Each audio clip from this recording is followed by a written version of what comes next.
Well, Lucrecia spoke at length to Guto Indio da Costa about his design philosophies and how they've helped him win international acclaim. She first asked him how to describe his style.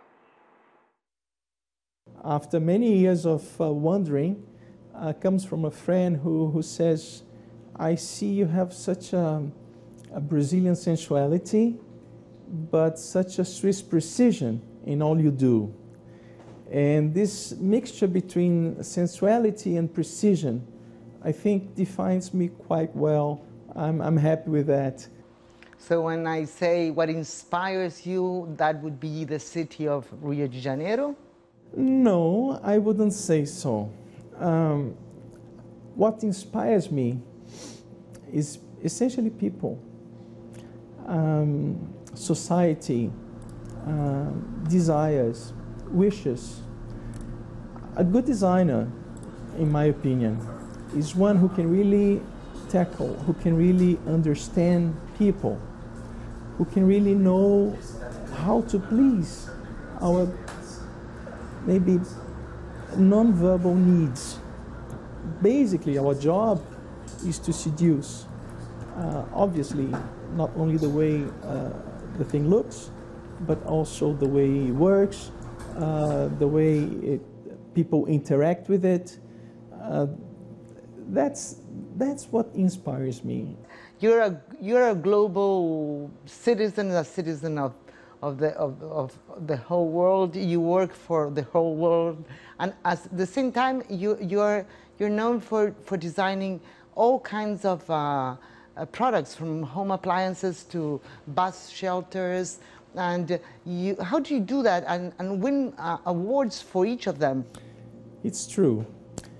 It comes from the fact that when I started working as a designer, the Brazilian market was so virgin, let's say, still was so open, that I had the chance, in really the beginning of my career, to work with such a different array and variety of products. And I never really wanted to be specialized in a certain field.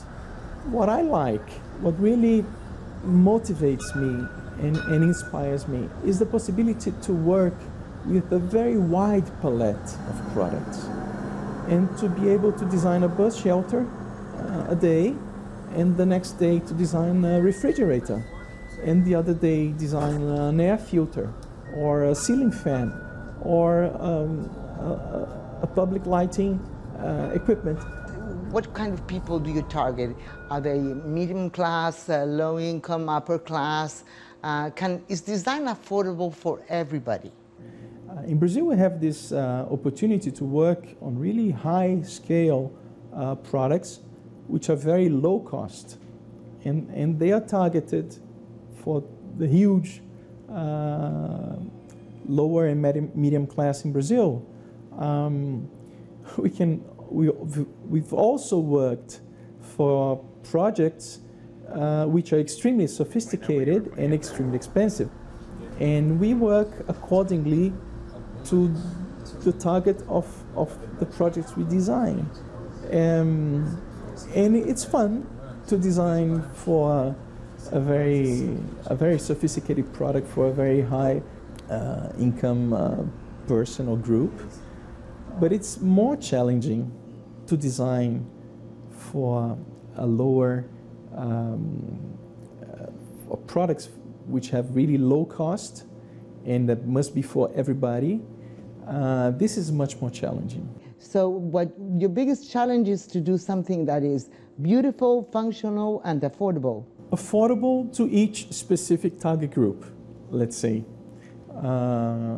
When we work for so many different target groups, pricing can be very flexible, right?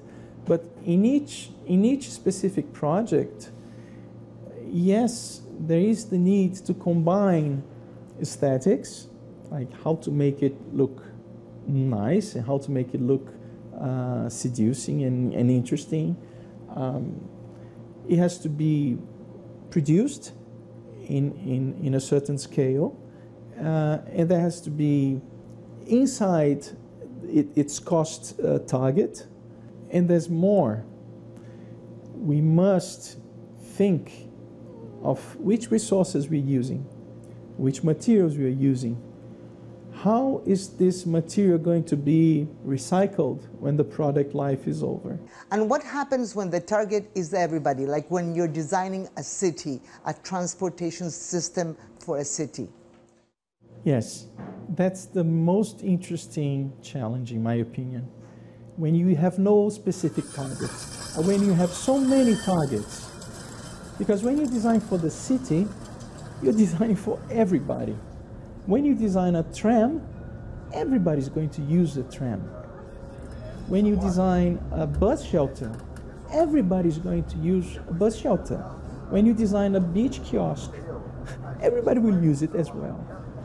But there are many different targets in each of these projects. And the equation gets even much more complex, but it's much more challenging and fun, I'd say.